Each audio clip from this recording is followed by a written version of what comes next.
할렐루야. 반갑습니다. 평안하셨는지요? 네. 성경이 어려운 이유가 있습니다. 성경 해석이 어려운 이유는 첫 번째는요, 성경이 우선 두껍습니다. 예, 읽기가 무지 어려워요. 두꺼운 책이에요. 그리고 서로 모순되는 구절이 있어요. 반대되는 구절이 있기 때문이에요. 예를 들어서 성경에 있는 로마서에는 구원은 믿음으로 얻는다 그래요. 구원을 믿음으로 얻는다. 근데 야고보서라는 성경을 보면 구원은 행함으로 얻는 거야. 이렇게 말을 합니다. 그러니까 모순돼요, 서로. 그것이 성경 안에 공존하고 있기 때문에 성경 해석이 어려운 거야. 구원은 믿음으로 얻는 거야? 아니면 행함으로 얻는 거야? 아니면 둘 다 필요한 거야? 헷갈리잖아요, 벌써. 한쪽에서는 오직 믿음으로 구원에 이른다고 하고 지금 한쪽에서는 행함이 없는 믿음은 죽은 믿음이야. 행함으로 구원 얻는 거야. 이렇게 말하니까 헷갈리는 거예요, 성경이. 오늘 본문도 그런 내용이에요. 예수님께서 지금 뭐라고 그러셨냐면 우리를 반대하지 않는 자는 우리를 위하는 자다라고 말했어요. 예수님당 그 제자 무리들을 반대하지 않는 사람은 우리를 위하는 거야 라고 말했어요. 근데 마태복음 12장에 보면 예수님 또 어떤 말씀하셨냐면 나와 함께하지 아니하는 자는 나를 반대하는 자라 그래요. 그러니까 이것도 모순되는 거예요 지금. 이런 모순되는 구절 때문에 성경 해석이 어려운 거예요. 또 성경이 어려운 이유 중에 두 번째는 뭐가 있냐면요, 이 뜻이 너무 난해해요. 의미를 모르겠어. 성경이 모호합니다. 오늘 본문에 어떤 구절이 있냐면 49절 50절 구절 같은 거 보면 사람마다 불로써 소금 치듯함을 받으리라. 와, 무슨 말이야? 무슨 말인지 아시겠어요? 사람마다 불로써 소금 치듯함을 받으리라. 그리고 50절 너희 속에 소금을 두고 서로 화목하라. 소금을 두고 어떻게 화목하라는 거야? 이 소금이 뭘까요? 너무 좀 모호하고 해석하기가 난해한 구절이잖아요. 이런 것 때문에 성경이 어려운 거잖아요. 그래서 오늘 본문은 사실 굉장히 어려운 구절이에요. 그래서 오늘은 소금을 두고 화목하라. 소금을 두고 화목하라는 제목으로 이런 어려운 성경의 난제들을 통하여 지금 이 본문을 통하여 답을 하나하나 찾아가면서 그 답을 통해서 하나님이 우리들에게 주시는 메시지가 무엇인지를 살펴보도록 할게요. 잘 따라오세요. 마가복음 9장 38절 우리 본문 요한이 예수께 여짜오되 선생님, 우리를 따르지 않는 어떤 자가 주의 이름으로 귀신을 내쫓는 것을 우리가 보고 우리를 따르지 아니함으로 금하였나이다 이랬어요. 본문에 요한이 나타나서 예수님 앞에 나와서 이렇게 말합니다. 예수님, 우리를 따르지 않는 어떤 사람이요, 예수님의 이름을 빌어서 귀신을 쫓고 있어요, 저기서. 그래서 내가 가서 야, 너 그거 하지 마. 귀신 쫓지 마, 너. 왜 예수님 이름을 함부로 파냐? 이렇게 해서 금했습니다. 자랑한 거예요. 요한 딴에는 예수님한테 칭찬받을 줄 알았어요. 요한은요, 왜 어떤 사람이 예수님의 이름으로 귀신 쫓는 행위를 금했을까, 여러분? 기분 나쁜 거야, 요한 입장에서는.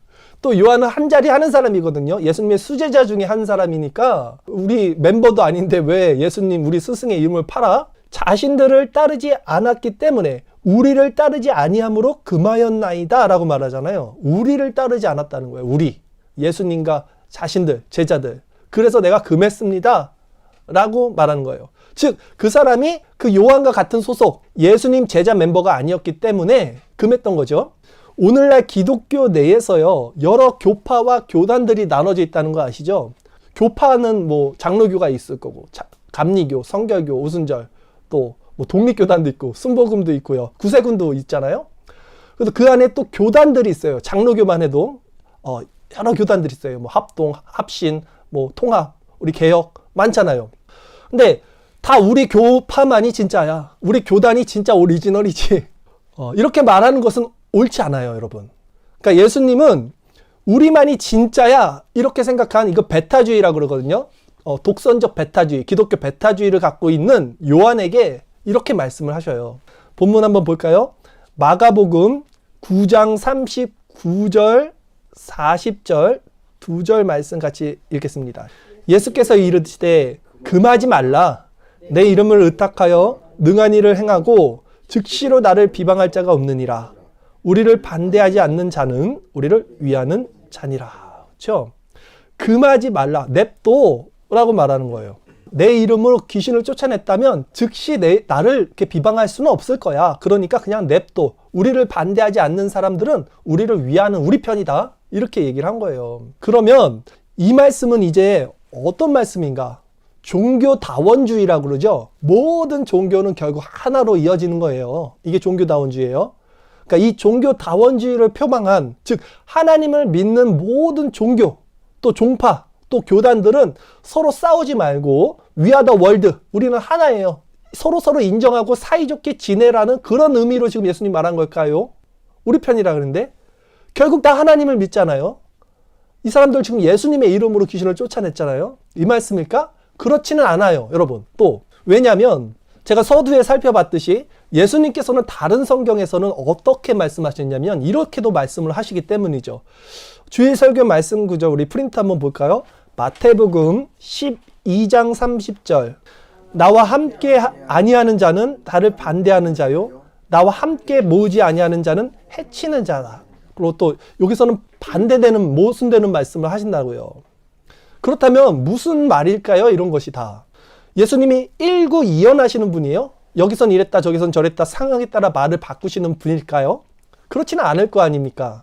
그럼 왜 성경은 이렇게 일관성 있는 말을 안 하고 헷갈리게 이렇게 모순적인 말을 통해서 우리들을 이해를 어렵게 만드는 걸까? 우선요, 우리가 알아야 할 것은요, 진리에 있어서는 중간지대는 없다는 것입니다, 여러분. 잘 들으세요. 즉 예수님 편이 아니면 사탄 편이에요. 중간 없어요. 진리에 있어서 회색지대는 없어요. 천국 아니면요 지옥입니다. 연옥 없어요. 구원 아니면요 멸망입니다. 중간이 없다고요. 내 편 아니면 네 편이에요. 예수님 편 아니면 사탄 편이에요. 진리는 그런 거예요.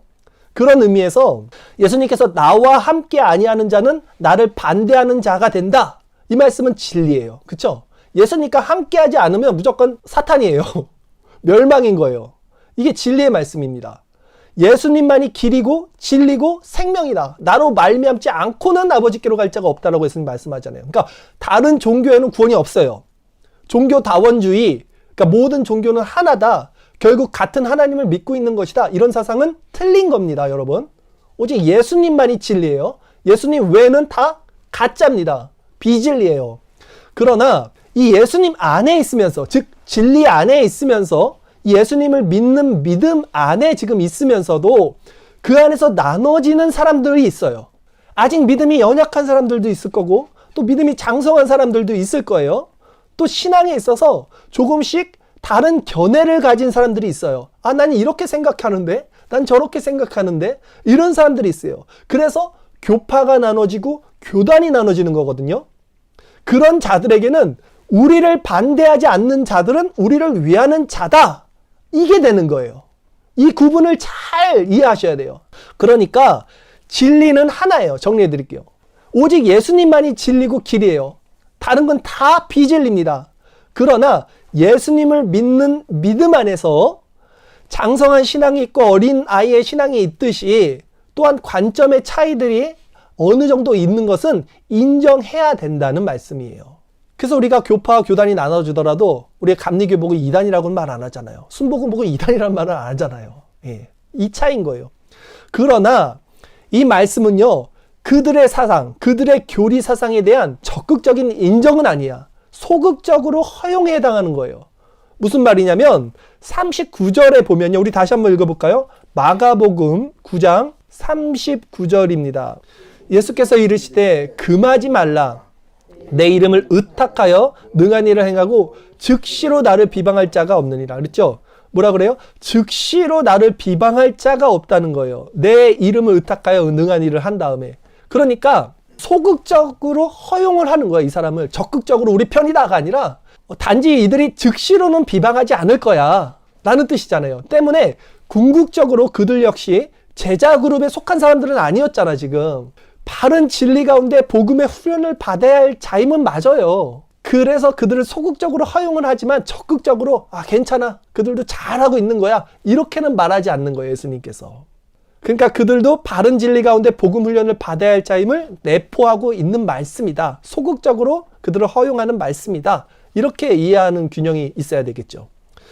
그러나 여기서 정말 중요한 것은요, 그렇다 하더라도 그들이 아직은 좀 부족한, 또 예수의 어떤 그 제자 훈련을 받아야 하는 그런 자임에도 불구하고 그렇다 하더라도 참된 제자 부류에 속해 있는 자들, 지금 요한 같은 사람, 이 요한이 예수님을 따르지 않으나 예수를 인정하고 있는, 아직 믿음이 장성하지 못한 지금 그 부류에 있는 자들을 판단하고 정죄해서 그들의 믿음을 실족해 해서는 절대로 안 된다는 말씀이에요. 예수님은 여기 포인트를 둔 거예요. 교회 생활을 하다가 출석하지 않는 사람들 이유들을 이렇게 보면요, 대부분 많은 사람들이 목사님께 상처를 받은 사람들도 있어요. 사람 보고 교회 생활하는 거 아니고 신앙생활하는 거 아니야. 믿음이 좋은 사람들은 다 알죠. 그래서 목사님도 인간이니까 그냥 신앙생활을 하잖아요. 근데 처음 교회 오는 사람들은 사람을 보니까 목사님들의 그런 인품이나 이런 걸 보고 시험에 들고 실족하게 된다고요. 그러므로 진리를 아는 자들, 특히 그런 사역자들, 이런 사람들은 더욱더 몸가짐과 행동을 조심해야 된다는 말씀이에요. 제가 목사 안수를 받고 가장 부담을 느끼는 부분이 지금 그거거든요. 사실 내가 더 조심해야 되겠다 이 생각이 드는데 이게 참 힘들어요. 그래서 바울이요, 제사 음식을 먹을 자유가 있어요. 그거 아무것도 아니야. 그 귀신한테 드린 거 세상에 신은 하나야. 하나님만이 참 신이야. 제사 음식 먹어도 나는 괜찮아. 자유할 수 있어. 바울이 그렇게 얘기했거든요. 근데 나는 믿음이 약한 자를 위해서 평생 그 제사상에 올라갔던 고기를 먹지 않을 거야 라고 말을 해요. 그러니까 조심하겠다는 거예요. 나는 자유가 있지만 그 자유를 남용하지 않겠다. 왜? 믿음이 약한 사람들이 야 저거 바울 저거 제사 음식 먹네? 그러니까 쉽게 얘기해서 야 저 예수님 믿는 사람들이 저렇게 행동하네? 이렇게 이런 말 안 듣기 위해서 나는 조심하겠다는 거예요. 주의 설교 말씀 구절로 한번 볼게요. 고린도전서 8장 8절에서 13절까지 말씀입니다. 음식은 우리를 하나님 앞에 내세우지 못하나니 우리가 먹지 않는다고 해서 더 못 사는 것도 아니고 먹는다고 해서 더 잘 사는 것도 아니니라. 그런즉 너희의 자유가 믿음이 약한 자들에게 걸려 넘어지게 하는 것이 되지 않도록 조심하라. 지식 있는 네가 우상의 집에 앉아 먹는 것을 누구든지 보면 그 믿음이 약한 자들의 양심이 담력을 얻어 우상의 재물을 먹게 되지 않겠느냐?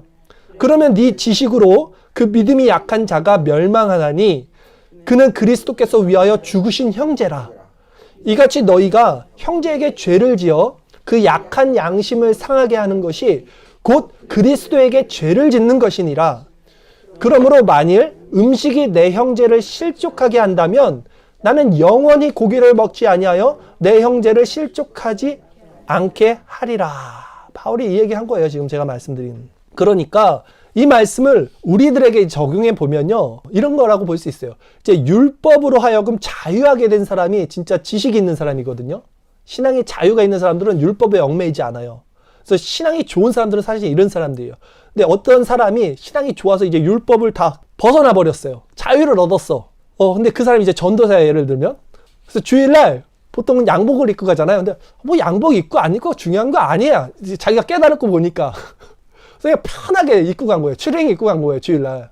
사실 뭐 추리닝 입고 가든 뭐 하든 상관없는 거거든요. 그래서 그 자유로운 복장으로 예배에 갔는데 그 교회에 어떤 분이 있었냐면 할머니가 매 주일이면 정성껏 다리미질로 그 옷을 이렇게 다리는, 그걸 아주 빳빳하게 달아서 그걸 입고 다니는 그 할머니가 있었어요. 그게 신앙의 어떤 척도인지 알아요, 그분은. 하나님께 이렇게 정결하게 입고 와야지 하나님이 내 예배를 받아준다고 생각해요. 그분이 그걸 입고 왔는데 전도사라는 분이 와갖고 추리닝을 입고 온 거야. 그래서 할머니가 너무 깜짝 놀래고 시험을 당하고 실족하게 된 거예요, 신앙에. 그러면 그렇게 추리닝 입고 오면 돼요, 안 돼요? 안 된다는 말이에요. 그 얘기예요, 이게. 바울이 고기 안 먹는다는 게. 그리고 성경은요, 그렇게 함부로 행한 거야. 지금 이 전도사가 막 행한 거야. 내 자유를 남용한 거야. 그것을 가지고 뭐라 그러냐면 성경은 사랑으로 행하지 않은 거라 그래요. 이것을. 주의 설교 말씀 구절 로마서 14장 15절 말씀 한번 볼까요? 만일 음식으로 말미암아 내 형제가 근심하게 되면 이는 내가 사랑으로 행하지 아니함이라.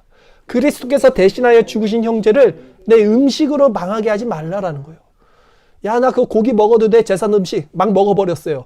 옆에 있는 사람이 깜짝 놀랐어. 시험 당했어. 오, 제사 음식을 먹네. 이렇게 되면 사랑으로 행하지 않는 거라는 거예요. 그리스도께서 대신하여 죽은 형제를 내 음식으로 망하지 말게 하라는 거예요. 그러므로 믿음이 정말 좋은 자일수록 모든 것을 누릴 자유가 있지만 그들은 그 자유를 누리지 않고 살아가는 자들이 돼요. 왜? 형제를 사랑하는 마음이 있어요, 그들은. 그러니까 우리들이 세상 가운데 더 낮아지고 성실하게 그 사람들의 눈높이에서 맞춰서 도덕적으로 윤리적으로 그렇게 살아가야 되는 이유가 바로 이런 것이에요. 믿는 사람들이 더 몸가짐을 잘해야 되는 이유가. 그렇게 해서 구원을 받으라는 게 아니라 그렇게 해서 내가 열심히 착하게 선하게 행함으로 구원을 받아야지. 이건 공로주의예요. 카톨릭 교리. 우리는 구원을 그렇게 얻는 게 아닙니다. 내 선으로. 그래서 내가 선하게 살라는 게 아니에요. 기독교는. 오히려 우리에게는 그런 자유가 있어요. 내가 막 할 수 있어 그냥 솔직히 말해서. 근데 그런 자유가 있지만 술 먹어도 돼요. 자유가 있어요 아버님. 근데 그렇게 안 하는 이유가 믿음이 연약한 자들 실족하잖아. 야, 저 목사가 술 먹고 다니네. 벌써 실족하잖아요. 술 안 먹고 말겠다는 거예요 내가. 그 얘기예요. 고기 안 먹고 말겠다는 거예요 바울이 평생. 실족하지 않게 하기 위해서 그들이 가진 기준, 그들의 양심이 있을 거 아닙니까? 그들의 신앙 수준이 있을 거 아니에요. 그 기준을 충족시키고 그 기준에서 살아가는 거예요. 왜? 그들에게 복음을 전해야 되니까. 온전한 복음을 전해주고 그들을 양육하고 가르쳐야 되고 그리스도의 사랑으로 세워야 되잖아요. 그러기 위해서 낮아지는 거예요. 예수님이 그렇게 오셨잖아요. 우리 인간의 모습으로. 똑같이 우리도 그렇게 행하는 거예요. 우리가 복음을 전할 대상자들에게. 이것이 성도가 이 세상에서 선하게 살아가야 되는 이유인 거예요. 아시겠죠? 여러분, 우리가 왜 착하게 살아야 되는지. 한 영혼이 천하보다 귀하다. 성경이 그러잖아요. 영혼을 구원해야 되니까, 복음을 전해야 되니까 내가 낮아져야 된다는 거예요. 이것이 본문에서 예수님이 말씀하고 계신 바예요. 지금 요한에게. 근데 예수님이 이 말씀을 얼마나 엄중하고 아주 무섭게 얘기하는지 한번 볼까요? 본문 말씀. 마가복음 본문 9장 41절에서 42절 두 절 말씀 같이 읽겠습니다. 누구든지 너희가 그리스도에게 속한 자라 하여 물 한 그릇이라도 주면 내가 진실로 너희에게 이르노니 그가 결코 상을 잃지 않으리라. 또 누구든지 나를 믿는 이 작은 자들 중 하나라도 실족하지 않으면 차라리 연자 맷돌이 그 목에 매어 바다에 던져지는 것이 나으니라. 아주 무시무시한 말씀을 하셨습니다. 자, 예수님의 제자들에게 물 한 그릇을 주는 사람은 아주 믿음이 작은 사람이지만 그 상을 받을 거야. 결단코 받을 거야. 그만큼 예수 믿는 사람들은 귀한 거다. 또 무시하지 마라. 작은 자들, 그 소자들 무시하지 마라. 이 말씀이에요. 또한 누구든지 그 예수님을 믿는 작은 자들, 그러니까 이 사람이 지금 물을 준 사람이에요. 이런 사람을 실족하게 하면 그 실족하게 하는 믿음이 큰 사람들은 어떻게 하는 게 낫다 그래요? 연자 맷돌을 목에 메고 바다에 들어가는 것이 낫다라는 거예요. 실제적으로 고대 이방인들은요, 연자 맷돌 아시죠? 이렇게 가는 거, 곡식 가는 거. 그거를 형벌의 도구로 사용을 했답니다. 당시 로마 처형 방법 중에 하나가 그 맷돌에 이렇게 구멍이 뚫려 있잖아요. 그 구멍을 연결해서 목에다 이렇게 매요. 그래서 바다에다 던집니다, 진짜 사람을. 그래서 죽이는 거예요. 왜냐하면 이교도들은 바다에 빠져 죽은 사람들은요, 그 영혼이 천국에 못 간다고 생각했어요. 예. 바다에 깊이 빠져버리면 그 바다를 헤맨다고 생각했어요. 사후세계로 못 넘어가고. 그렇기 때문에 그런 형벌을 줬어요. 그러나 이 구절을요, 강한 비유 말씀이에요, 이거는. 이거를 문자적으로, 진짜 그러면 연자 맷돌을 메고 바다에 빠져들라고 예수님 말하는 건가? 이렇게 받아들이면 안 됩니다. 왜냐하면 성경은요, 자살을 방조하지 않아요. 지금 이거 자살하라는 거거든요. 너 그런 짓 하면 그냥 죽어버려. 성경이 어떻게 자살을 방조하거나 독려하는 구절이 어디 있어요? 그러니까 이것은 연자 맷돌을 메고 바다에 빠지라는 말이 아니라 그만큼 조심하라는 거예요. 그 작은 자의 믿음을 실족시키는 것이. 이런 관점에서, 즉 본문을 문자적으로 해석하는 것이 아니라 비유적으로 해석하는 말씀을 통해서 나머지 말씀을 봐야 돼요, 여러분. 한번 나머지 구절 어떻게 되어 있는지 한번 볼게요. 오늘 본문 마가복음 9장 43절에서 48절까지 말씀인데요. 아주 무서운 말씀 계속 나와요. 한번 볼게요. 만일 내 손이 너를 범죄하게 하거든 찍어버리라. 장애인으로 영생에 들어가는 것이 두 손을 가지고 지옥 곧 꺼지지 않는 불에 들어가는 것보다 나으니라. 만일 네 발이 너를 범죄하게 하거든 찍어버리라. 다리 저는 자로 영생에 들어가는 것이 두 발을 가지고 지옥에 던져지는 것보다 나으니라. 만일 네 눈이 너를 범죄하게 하거든 빼버리라. 한 눈으로 하나님의 나라에 들어가는 것이 두 눈을 가지고 지옥에 던져지는 것보다 나으니라. 거기에서는 구더기도 죽지 않고 불도 꺼지지 아니하느니라. 이거를 문자적으로 그대로 받아들여 보세요. 얼마나 무시무시합니까? 여기 성한 사람 아무도 없어요. 진짜. 너무나 무서운 말씀이에요, 지금. 근데 이걸 문자적으로 받아들일 수가 없는 게, 보세요. 발이 잘못하면 발을 잘라버리라 그러잖아요. 근데 한쪽 발만 잘라버리래요. 눈을 잘못하면 눈을 뽑아버리라 그러잖아요. 근데 한쪽 눈만 뽑아버리래. 아니, 여자를 음란하게 쳐다봤어. 그럼 내가 두 눈으로 봤을 거 아닙니까? 그럼 두 눈을 다 뽑아야지 왜 한쪽 눈만 뽑으라 그래요. 그러니까 이걸 비유라고요, 지금. 성경은요, 할례 아시죠? 난지 8일 만에 남자의 표피를 자른 할례를 제외한 외에는 인간의 자기 학대나 이 인간의 신체를 훼손하는 것을 모두 엄격하게 금기시해요. 성경에 손 잘라라, 발 잘라라, 눈 뽑아라 이렇게 말하는 게 아니라고요. 주일설교 말씀 구절 신명기 14장 1절이랑 신명기 23장 1절에 율법이 어떻게 말하는지 한번 볼게요. 너희는 너희 하나님 여호와의 자녀이니 죽은 자를 위하여 자기 몸을 베지 말며 눈썹 사이 이마 위에 털을 밀지 말라 있죠. 신명기 23장 1절 읽게요. 고안이 상한 자나 음경이 잘린 자는 여호와의 총에 들어가지 못하리라 라고 말을 해요. 그러니까 여러분, 우리는 자르면 안 됩니다. 그런데 이런 말씀을 듣고 진짜 자른 사람들이 있어요. 예, 진짜 자른 사람들이 있어요. 네. 문자적으로 해석한 사람들이 있다고요. 성경을 그대로. 실제로 초대 교부들이죠. 한 300, 400, 500년 서기 초대 교부 중에 오리겐이라는 아주 굉장히 유명하신 분이에요. 오리겐이라는 분은요, 스스로 거세를 했어요. 잘랐어요. 또 바실이라는 그 교부 역시요, 평생 옷을 한 벌을 입고 살고요. 또 목욕을 한 번도 안 하고 살아요. 이런 분들은 평생을 목욕을 안 해요.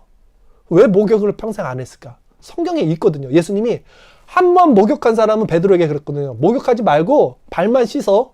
그거를 그냥 문자적으로 받아들여서 진짜 목욕을 안 하고 살았어요. 진짜 웃기죠? 웃긴데 이게 웃긴 게 아니야. 이 사람들은 정말 성경 한자 한자를 문자로 그냥 다 받아들이고 지키고 살았어요. 한번 찾아볼까요? 진짜 성경에 그런 말씀이 있는지. 우리 주일설교 말씀 구절 한번 다시 볼게요. 마태복음인가요? 19장 12절, 누가복음 9장 3절, 요한복음 13장 10절 한번 같이 읽어볼게요. 어머니의 태로부터 된 고자도 있고 사람이 만든 고자도 있고 천국을 위하여 스스로 된 고자도 있도다. 이 말을 받을 만한 자는 받을지어다. 그렇죠? 또 누가복음 9장 3절, 이르시되 여행을 위하여 아무것도 가지지 말라. 지팡이나 배낭이나 양식이나 돈이나 두 벌 옷을 가지지도 말며. 됐죠? 그다음에 요한복음 13장 10절, 예수께서 이르시되 이미 목욕한 자는 발밖에 씻을 필요가 없느니라. 온몸이 깨끗하니라. 너희가 깨끗하나 다는 아니니라 하시니라. 그렇죠, 여러분? 이런 말씀을 그대로 받아서 목욕 안 하고 옷 한 벌 입고 살고 스스로 고자가 되고 이랬어요. 하지만 예수님의 이 말씀을 문자적으로 받아서는 안 됐던 말씀이에요. 네. 그러나 그럼에도 불구하고 이 말씀의 중요성을 감소시켜서는 안 돼요. 저는요, 오리겐이나 이 바실 이런 분들이 이런 금욕적인 삶을 산 것을 매우 존경합니다. 정말 존경해요. 무분별하게 우리처럼 사는 사람들보다는 훨씬 이런 삶이 유익해요. 그러기에 이 말씀을 받는 우리는 마치 죄에 대해서는 우리가 불구자가 된 것처럼 살아야 돼요. 진짜 우리 마음으로는 정말 눈을 뽑은 사람처럼, 팔을 자른 사람처럼, 다리를 다 잘린 사람처럼 이런 영적인 불구자인 것을 알고 살아야 돼요. 우리는. 그렇다면 여기서 한 가지, 예수님이 말씀하신 지금 지옥이 나와요. 지옥. 그러면 이 지옥은 문자적으로 해석해야 됩니까? 실제적으로 해석해야 됩니까? 지옥이 어떻게 얘기했어요? 구더기가 영원히 있고 불이 영원히 타고 있고 지금 이렇게 말씀하거든요. 이것도 문자적 해석으로 해야 돼요? 아니면 비유입니까? 이 질문이 남죠. 예수님께서 지옥을 지금 말씀하시면서 거기에는 구더기도 죽지 않고 불도 꺼지지 아니하니라 이렇게 말씀했어요. 그리고 사람마다 불로써 소금 치듯함을 받으리라고 말씀했어요. 제가 굉장히 조심스러운 견해지만 이게 같은 문장 구조 안에 지금 이루어지고 있죠. 그렇기 때문에 지옥만 따로 두고 이건 진짜 지옥은 구더기가 있고 불이 꺼지지 않는 거야. 왜냐면 같은 지금 이 문장 구조 안에 있기 때문에 이건 다 같이 통으로 비유로 해석하는 게 맞다고 생각해요. 그리고 제가 이렇게 말씀드릴 수 있는 또 한 가지 원리가 있어요. 뭐냐면 지옥이란 말이요. 지옥이 한자어잖아요, 사실. 땅지의 감옥, 땅에 있는 감옥인데 이게 원래 헬라어고 원래는 히브리어잖아요, 성경이. 이 헬라어로 게엔난이에요, 게엔난. 게엔난이라는 말이 지옥이에요. 근데 이 게엔난은 음력이야. 뭐냐면 뜻은 없고 히브리어를 가지고 쓴 거예요. 히브리어로는 개흰놈이에요. 이게 원래 개흰놈이 지옥이라고요. 근데 이 개흰놈이 무슨 놈이냐면 흰놈이잖아요. 흰놈이 진짜 지명 이름이에요. 흰놈이. 흰놈이라는 계곡이요, 이스라엘의 예루살렘 남서부에 진짜 있습니다. 실제적으로. 근데 이 골짜기에는요, 황소 형상을 섬기는 이방신 몰록, 그에게 이스라엘 백성들이 자기 자녀들을 희생제물로 드린 적이 있어요. 어디에서? 흰놈이라는 이 계곡에서. 한번 찾아볼까요? 주일 설교 말씀 구절. 예레미야 7장 31절 말씀 한번 볼게요. 흰놈의 아들 골짜기에 도벳 사당을 건축하고 그들의 자녀들을 불에 살랐나니 내가 명령하지 아니하였고 내 마음에 생각지도 아니한 일이니라. 하나님이 명령하지 않고 생각지도 않았던 일인데, 흰놈의 아들, 개벤 흰놈이에요. 원래 벤이 아들이거든요. 그러니까 개흰놈이라고도 말하고 히브리어로 개벤 흰놈이라고도 말하는 지역인데, 흰놈의 아들 골짜기라는 곳에 사당을 건축하고 그들의 자녀들을 어떻게 해요?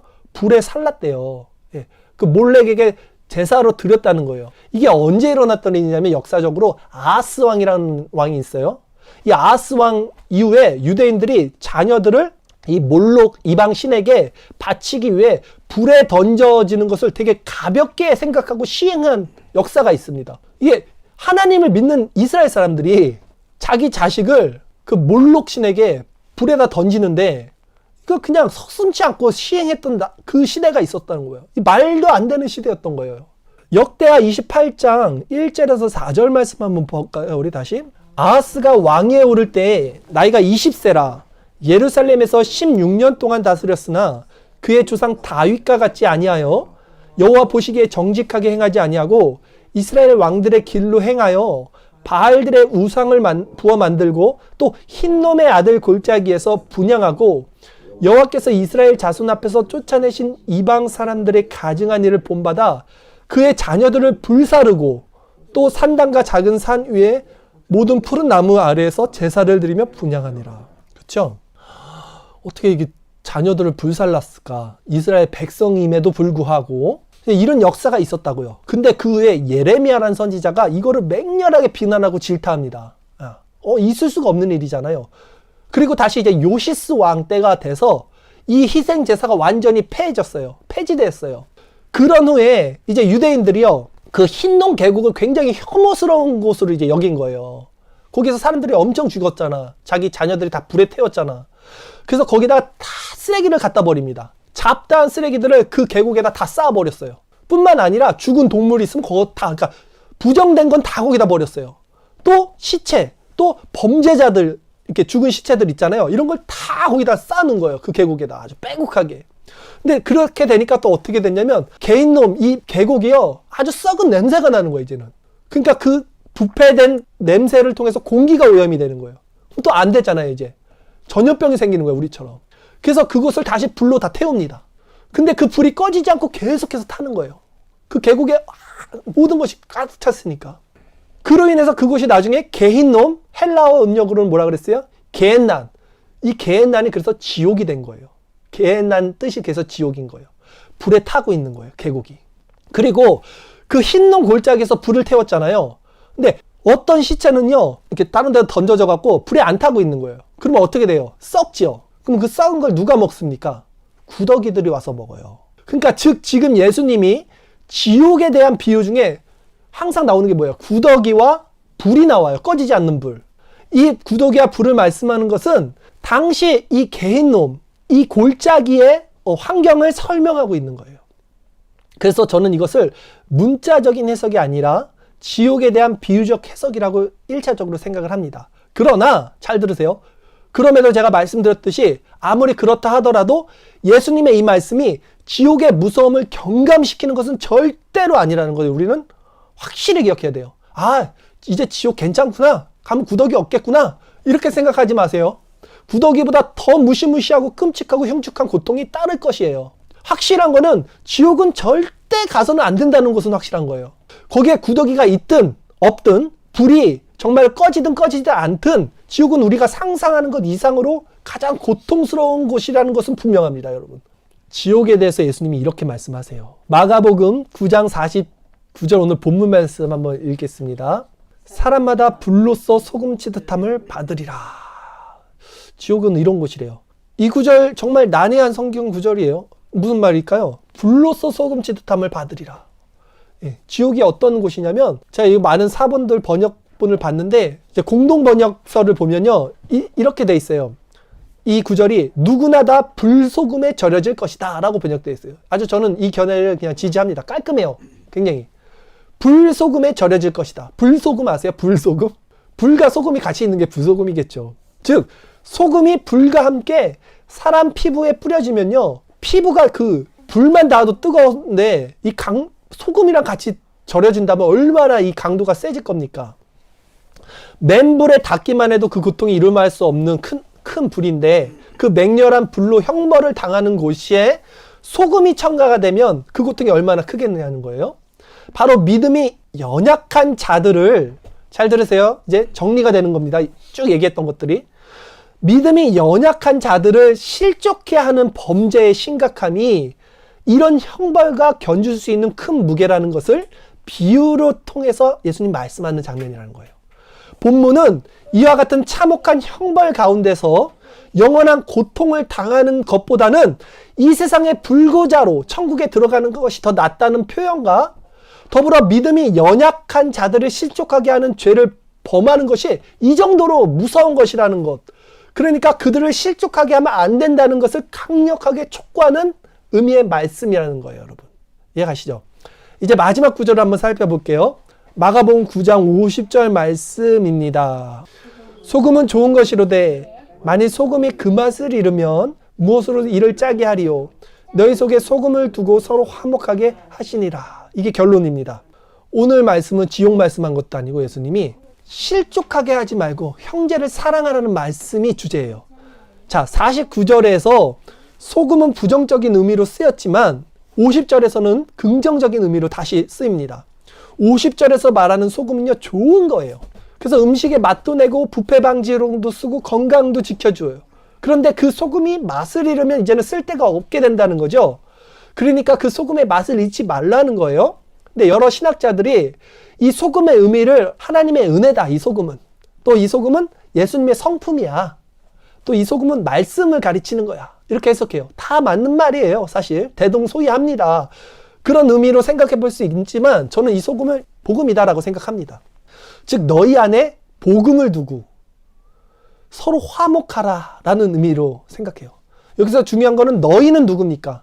지금 누구에게 말하는 거였어요, 이것이? 요한에게 얘기한 거예요. 또 한 사람은 누구예요? 저쪽에 작은 자들, 요한이 지금 막 무시하려고 했던 사람들 있잖아요. 금했던 사람들. 그 너희 안에 이 소금을 두라는 거예요. 복음을 두고 화목하게 하라는 이 말씀이 이 내용의 지금 마지막 최종 결론이 되는 거예요. 바로 요한을 위시한 제자 그룹에게 예수님이 지금 하시는 말씀인데, 예수님의 이름으로 능력을 행했지만 아직 제자 그룹 안에 들어오지 못한 자들이 있어요, 저쪽에. 너희는 그들과 복음을 통해서 서로 화목하라는 말씀인 거예요, 오늘 본문은.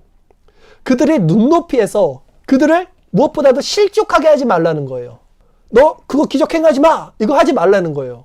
그들을 그리스도의 사랑으로 섬기면서 그들에게 복음을 이제 체계적으로 전해줘야겠죠. 사랑으로. 그렇게 하라는 거예요. 왜? 한 영혼이 천하보다 귀하니까. 예수님도 우리 한 사람을 그렇게 오랜 시간 동안 양육하시고 계신 것처럼 너희도 그렇게 가서 예수 안에 있는 사람들을 화합하라는 거예요. 이제 말씀을 정리할게요, 여러분. 오늘날 교회 안에는요, 많은 분열이 있습니다. 많은 교파가 나뉘고 있고요. 그 안에서는 또 교단이 나누고 있고요.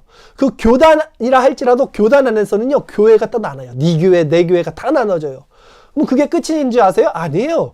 교회 안에서도 또 나눠져요. 니네 파, 내 파. 무리들이 또 나눠져요. 파벌들이. 이게 한국교회 모습이잖아요.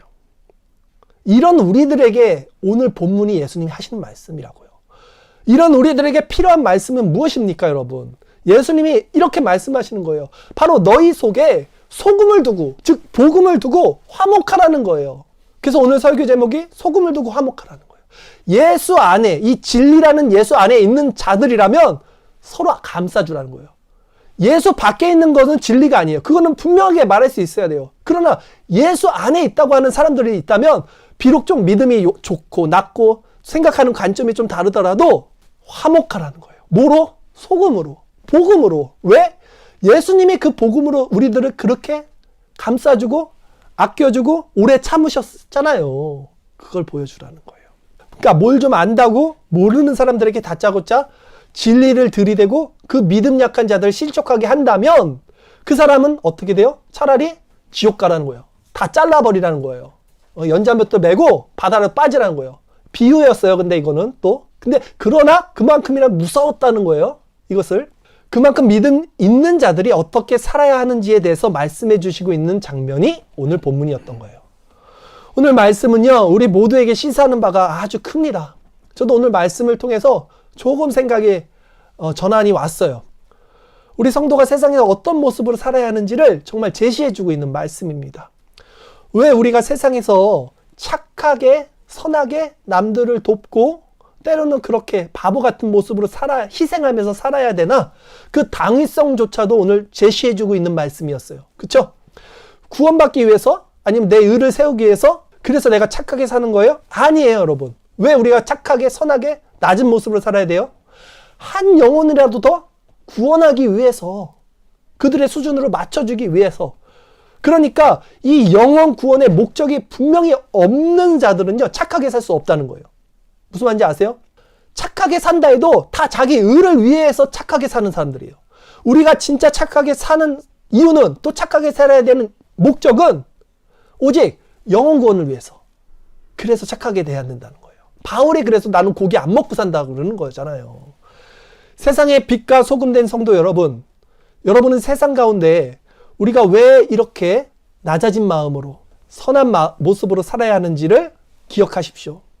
왜 우리가 신앙을 가진 자들을 서로 적대시하지 않고 예수 안에서 그들을 아껴주고 사랑하고 섬기고 그 소금으로, 그 복음 안에서 화목해야 되는지를 여러분 기억하십시오.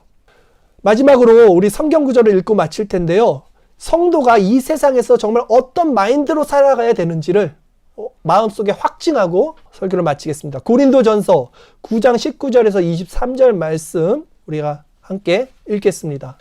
내가 모든 사람에게 자유로우나 스스로 모든 사람에게 종이 된 것은 더 많은 사람을 얻고자 함이라.